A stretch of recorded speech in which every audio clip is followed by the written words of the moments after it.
దామగుండం పోతే యమగండమే. మొత్తం 2900 ఎకరాల అటవీ భూమిలో ఎంటెన్న పార్క్, 1400 ఎకరాలు టెక్నికల్ ఏరియా పార్క్, 1090 ఎకరాలు కార్యాలయం, 310 ఎకరాలు రేడియేషన్ సేఫ్ జోన్, 100 ఎకరాలు స్వామీజీ పేర్కొన్నారు.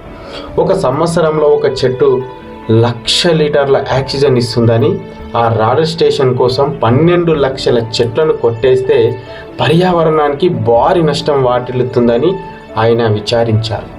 మూసికి పారప్రదాయిని అయిన దామగుండాన్ని కాపాడుకోకపోతే 2800 మీటర్ల లోతు వరకు భూగర్భ జలాలు కూడా కలుషితమైపోతాయని, దాని ప్రభావం హైదరాబాద్ మీదనే కాక యావత్ తెలంగాణ సమాజం మీద, వనరుల మీద, ప్రజల ఆరోగ్యం మీద తీవ్రమైన ప్రభావాన్ని చూపుతుందని ఆవేదన వ్యక్తం చేశారు.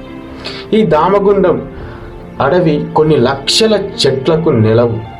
జింకలు, తొడేళ్ళు, మనుబోతులు, అడవి పందులు, అనేక రకాల పక్షులకు అలవాటైన ఈ అడవి జీవన వైద్యంలో అల్లారుతున్నది. అంతేకాకుండా ఈ అడవి ఎన్నో రకాల అరుదైన ఔషధ మొక్కలు కూడా ప్రసిద్ధి.